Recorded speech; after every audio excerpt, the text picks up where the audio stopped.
So, because the United States is going to be providing 31 Abrams tanks to Ukraine, as well as giving Poland some, or at least selling Poland some, to backfill the tanks that the Polish are going to be giving Ukraine, a lot of questions about the cost are coming up in and around Americans right now, the American taxpayers.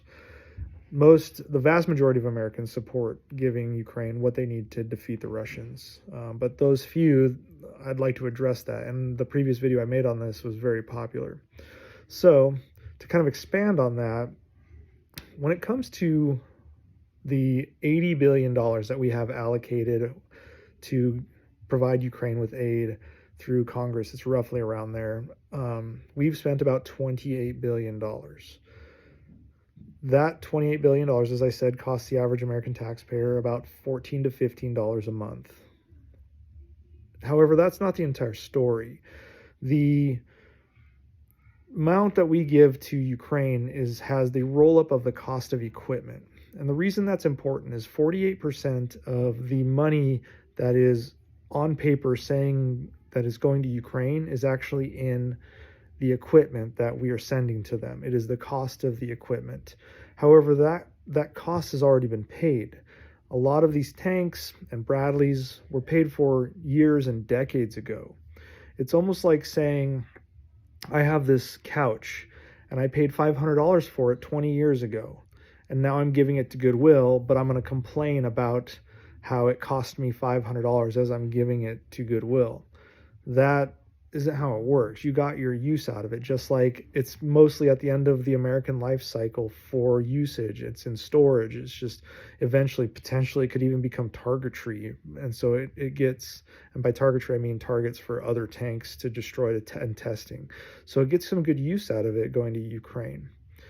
And that creates another aspect. So a lot of people would say, well, we could sell that equipment. Not necessarily. Not a lot of countries that want to buy and build up the infrastructure of Abrams tanks wants older variants of Abrams tanks. They want the new SEP V2s or SEP V3s or whatever the version we're at right now of the A2.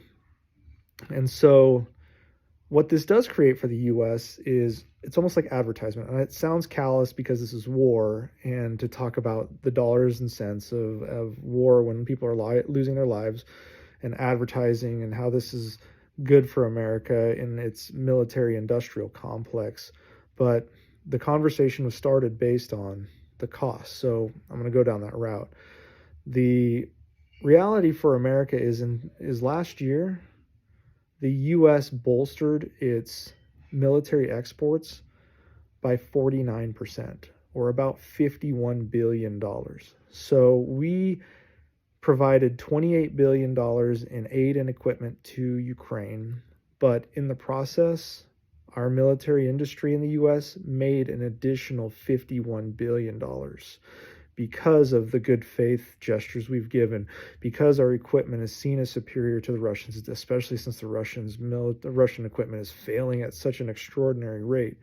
So like I said, it's an advertisement to show that, yeah, U.S. equipment, we're damn good at building weapons. And so countries want them. Countries who are now scared of Russian aggression, specifically Poland getting Abrams, many countries looking at getting the F-35. It creates an atmosphere where they want to buy our stuff, and we will make a lot of money on that, which will counterbalance the amount of money that we're giving to Ukraine. And like I said, 48% of that is in equipment we've already bought and paid for. Now, what's the other 52%? The other 52% comes from the loans we are giving them. So we're giving them loans that will be paid back over time. Now, there is methods for forgiveness over time and stuff, but those are negotiated later on. Outside of those loans, there is a percentage, and I think it's roughly 12% of the total $28 billion is money that we're giving them with no expectation of it being paid back. These come from our normal aid packages. This is stuff like USAID, which is the U.S. Agency for International Development, or other agencies that are providing charitable aid to Ukraine. And the reality is, I have no problem with that because it is a righteous fight. As I've said before, Ukraine is defending and defeating the primary foe to the Western rules-based order, which is the United States and Europe.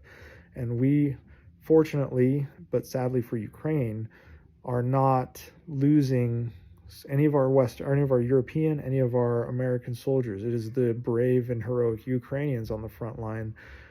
And we absolutely owe it to ourselves, both from a moral perspective, but also from a financial perspective, to support Ukraine. Because I guarantee you, if Russia was able to roll through and take Ukraine, the costs to the West would be far worse, because they would be able to dictate more energy coming out of the Ukrainian space as within the Russian scope, and they would put whatever their Russian tariffs and embargoes on it against the West, and Russia wouldn't stop.